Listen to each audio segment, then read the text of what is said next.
2030, há uma expectativa de redução ainda. 2030 é um prazo considerado por empresários e até pelo presidente dos Estados Unidos um prazo muito longo. E eu queria perguntar para o senhor também se nesse cálculo de duplicar os recursos de ação de fiscalização, quanto significa, quanto é exatamente e se isso já inclui um pedido de ajuda de recursos dos Estados Unidos. Bom dia a todos. A meta de eliminação do desmatamento ilegal, reafirmada pelo presidente Bolsonaro hoje, durante a sua fala no encontro de líderes, ela proporcionará exatamente o que outros países também estão afirmando, que em 2030 alcançarão 50% de redução das suas emissões de gases. Portanto, com o Brasil reduzindo o seu desmatamento ilegal a zero, ele também chegará próximo de 50% de redução dos gases de efeito estufa, assim como os países anunciaram no evento de hoje, no mesmo patamar. Com relação ao desmatamento mais a curto prazo, as ações que se seguirão a partir de agora, a partir de 1º de maio, elas têm todas as condições de reduzir o desmatamento em prazo anterior a 2030. 2030 é o limite, mas nada nos impede de ir reduzindo o desmatamento desde agora. Para isso, o governo coloca os seus recursos de agências ambientais, Polícia Federal, logística das Forças Armadas, e abre a possibilidade, como foi dito hoje pelo presidente da República, abre a possibilidade para que os países, empresas, entidades nacionais e estrangeiras colaborem com o robustecimento do orçamento para a redução do desmatamento ilegal, que se dá, como o presidente disse hoje também, em duas frentes. Ele se dá tanto sob a ótica do comando e controle, quanto dos incentivos econômicos e das medidas estruturantes que precisam ser feitas. Dentre elas, como a gente já sabe, a regularização fundiária, o zoneamento econômico-ecológico, a bioeconomia, o pagamento pelos serviços ambientais e, como eu disse, na outra esfera, o comando e controle. Lembrando que também foi dito hoje pelo presidente da República que o pagamento pelos serviços ambientais, sendo fundamental para colaborar na redução do desmatamento ilegal, ele tem como principal fonte de recursos o esperado mercado de carbono, mercado de créditos de carbono, os mecanismos previstos no artigo 5 e artigo 6 do Acordo de Paris. Esses recursos que nós esperamos receber com a regulamentação do mecanismo do artigo 6º de Paris, que é o grande objetivo da COP26 no final do ano, ele trará recursos vultosos para o pagamento pelos serviços ambientais. Parte desses recursos também pode ser usado em comando e controle. Os recursos especificamente de comando e controle serão dobrados, como disse o presidente na sua fala, e os recursos estão sendo estabelecidos agora por ocasião da aprovação do orçamento junto ao Congresso Nacional. Lucas Scher, TV Cultura.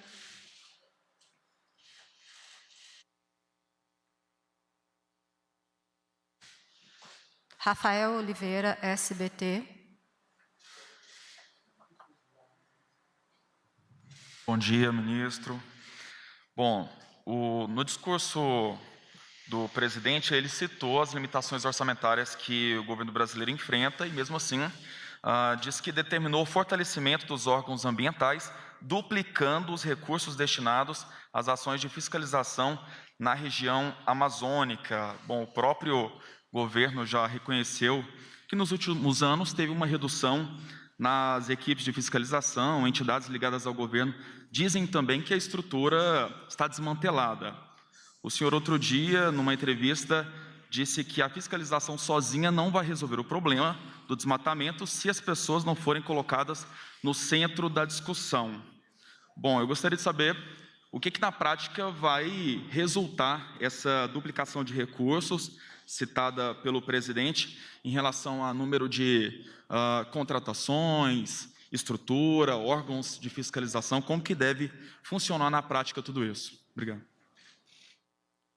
Bom, como você bem ressaltou na sua pergunta, nós entendemos que os dois caminhos devem ser implementados juntos. O cuidado com os 23 milhões de brasileiros que vêm sendo há décadas deixados para trás e, portanto, um olhar sobre a sua necessidade social, econômica, o desenvolvimento econômico sustentável daquela região.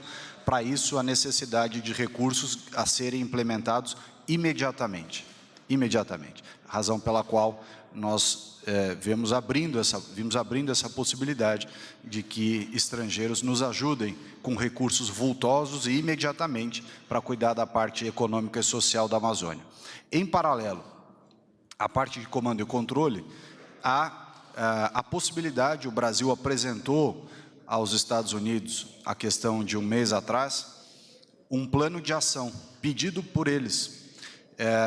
Qual era o plano de ação que nós teríamos para que em 12 meses, havendo recursos, pudesse se avançar rapidamente nessa reversão ainda maior da tendência que havia de aumento do desmatamento.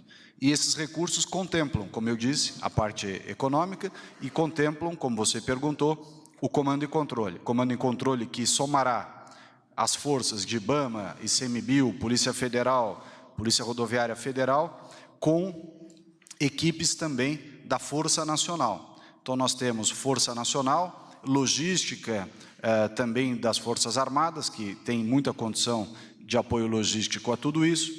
É preciso contar com as polícias militares dos estados, que têm um papel fundamental nisso. Então, há toda uma gama de ações e instituições que desempenhariam esse papel. O que é importante é que, para escalar o volume de equipes e de batalhões ambientais que nós queremos com a Força Nacional, é preciso ter recursos adicionais, porque além das diárias e do pagamento pela logística, você tem ali também custos bastante elevados de deslocamento, enfim. Então, o recurso, em parte, é para suprir essa ação. Próximo, Flávia Said, Metrópolis. Eu gostaria de saber, ainda com relação a essa questão da duplicação dos recursos para as ações de fiscalização, se o senhor poderia discriminar qual que é o orçamento de ano de 2020 e qual vai ser o orçamento de 2021, tendo visto que o presidente falou num aumento. Também queria saber se o governo pretende manter a atuação das Forças Armadas ali na Amazônia, tendo em vista que a GLO vence agora no dia 30 de abril. E, por último, eu pergunto ao senhor se tem alguma negociação em torno do retorno das doações do Fundo Amazônia, se é possível que essas doações sejam retomadas ainda no atual governo, até o ano que vem, se foi firmado algum compromisso para possibilitar a volta das doações. Obrigada. Bom, com relação ao orçamento, o número preciso não é possível estabelecer agora, porque justamente nessa semana se está definindo o orçamento junto ao Congresso Nacional. Porém, o que é possível dizer é que o que houver de disponibilidade, o presidente vai dobrar o recurso. E isso é importante porque dá justamente sustentação a esse pagamento que eu me referi há pouco. As equipes da Força Nacional, que podem aumentar substancialmente e que se somam, é importante deixar claro, aqui não é substituição, elas se somam ao que já tem de equipes e logística do IBAMA, do ICMBio, da Polícia Federal, e contar, também da sua pergunta, contar com o apoio logístico das Forças Armadas, que na Amazônia é muito importante, distâncias grandes, as Forças Armadas têm essa capacidade logística muito acentuada. Se vai haver continuação ou não da operação de garantia da lei da ordem, essa é uma decisão que está sendo ainda avaliada. E com relação ao Fundo Amazônia, nós entendemos que a suspensão da fruição dos recursos do Fundo Amazônia, que foi uma decisão, uma carta enviada pela Noruega ao Brasil naquela altura, pode ser restabelecida, inclusive há entendimentos nesse sentido, pode ser restabelecida se ao final do ano de medição do ano de desmatamento, que é o PRODESG 2020, que se encerra a medição no dia 31 de julho, começo de agosto, se houver número final que mostre a tendência de queda desse desmatamento, abre-se a possibilidade de restabelecimento, mas essa é uma questão que remonta, obviamente, à posição dos doadores, sobretudo a Noruega. A próxima jornalista inscrita é Simone Iglesias, que nos encaminhou a pergunta para a assessoria. Ministro, o presidente se comprometeu com 3 metas em seu discurso: redução das emissões de CO2 em 30% até 2025 e em 43% até 2030. Neutralidade climática em 2060, podendo antecipar esse prazo para 2050. E a eliminação do desmatamento ilegal até 2030. Como esses objetivos serão atingidos? Muito obrigada. Bom, o presidente determinou a manutenção, evidentemente, dos aqueles compromissos já assumidos e foi mais além.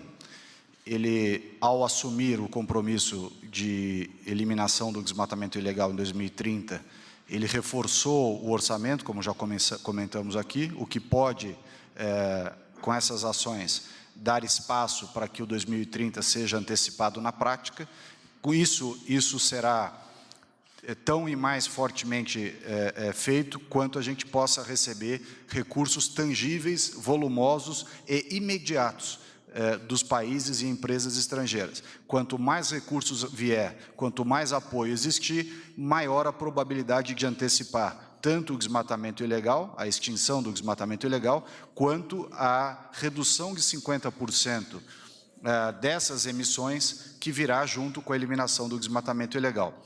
Outro aspecto importante, que é a que se deixar claro, o governo havia colocado a meta de 2060 de neutralidade carbônica, que é a mesma meta que a China colocou.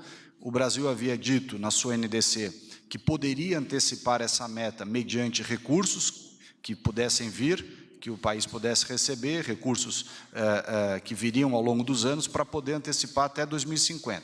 O presidente Bolsonaro foi além nesse aspecto e determinou que seja 2050, independentemente de recursos, o que é uma colocação, uma posição exatamente igual a países que têm muito mais contribuição nas emissões globais do que o Brasil, que é apenas 3%.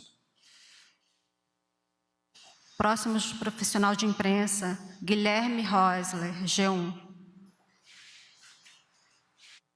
dia, ministro, tudo bem? O senhor tem falado sobre repasse de recursos de... O senhor tem falado de repasse de recursos de empresas ou países estrangeiros. Algum país ou empresa estrangeira já sinalizou que pode enviar o recurso de fato, ou isso deve ficar para depois da discussão da COP, que é mais no final do ano, quando se espera regulamentar o artigo 6º? Obrigado. O principal mecanismo para a fruição de recursos no mundo inteiro será o mercado de carbono construído sob as regras do artigo 6º, 6.2 e 6.4. Esse, sim, é o elemento-chave para que esses mecanismos de carbono, e que o Brasil tem todo o interesse, o Brasil vem incentivando ao máximo que seja elaborada essa regulamentação do artigo 6º do Acordo de Paris, já foi a nossa posição em Madrid e continua sendo. Foi assim em 2020 e continua sendo esse ano. Nós entendemos ser fundamental para que se estabeleça a plenitude do que se queria com o Acordo de Paris, o mecanismo de mercado previsto no seu artigo 6º. Esses recursos de países estrangeiros ou empresas, etc., podem fluir para diversos países, não só no artigo 6º, conforme eu acabei de dizer, mas podem também ser recebidos a título de reconhecimento do artigo 5º. Lembrando que o Brasil, sob o artigo 5º do Acordo de Paris, acumulou créditos esses certificados pela ONU, está lá certificado pela ONU, entre 2006 e 2017, de 7,8 bilhões de toneladas de carbono. O Brasil já tem esse crédito, a título de artigo 5º, sistema REDD+. Ou seja, esses 7,8 bilhões de toneladas, se fossem reconhecidos e pagos no mesmo parâmetro, por exemplo, que é praticado na Califórnia, o Brasil teria um crédito de 133 bilhões de dólares. E desses 133, nós recebemos apenas um. Significa que nós temos espaço para receber, ainda no artigo 5º, em caráter voluntário, um número efetivo e substancial de recursos que ajudariam muito no combate às ilegalidades e, ao mesmo tempo, na melhoria da qualidade de vida dos 23 milhões de brasileiros na Amazônia. Da mesma forma, ainda também sob a ótica de contribuições voluntárias, o Brasil receber esse apoio para que se implemente o plano que foi colocado de comando e controle e incentivo econômico de 12 meses, orçado em $1 bilhão, também é um número bastante razoável, é um número que está muito aquém, como eu disse aqui, dos 132 bilhões de dólares que o Brasil tem de crédito, e também se insere dentro da ajuda muito bem-vinda que foi oferecida pelo presidente Biden durante a campanha, no volume de $20 bilhões. Então, nós não estamos sequer pedindo os $20 bilhões. $1 bilhão para essa operação de comando e controle junto com incentivo econômico terão sim bastante condição de reduzir substancialmente o desmatamento ilegal naquela região em 12 meses. Está encerrada essa coletiva. Obrigada. Essa foi a entrevista coletiva do ministro do Meio Ambiente, Ricardo Salles, que conversou com a imprensa sobre a cúpula de líderes sobre o clima que acabou de ser realizada também. O ministro reafirmou que a meta de redução do desmatamento ilegal a zero até 2030 vai permitir a redução em 50% da emissão de gases de efeito estufa. Disse ainda que o Brasil apresentou aos Estados Unidos um plano de ação com relação ao enfrentamento do desmatamento, incluindo o reforço na fiscalização e no policiamento. Segundo o ministro, será definido nesta semana o valor dos recursos para esse combate. E a gente fica por aqui. Essas e outras informações você acompanha em nossas redes sociais e na programação da TV Brasil. Uma ótima tarde para você e até a próxima.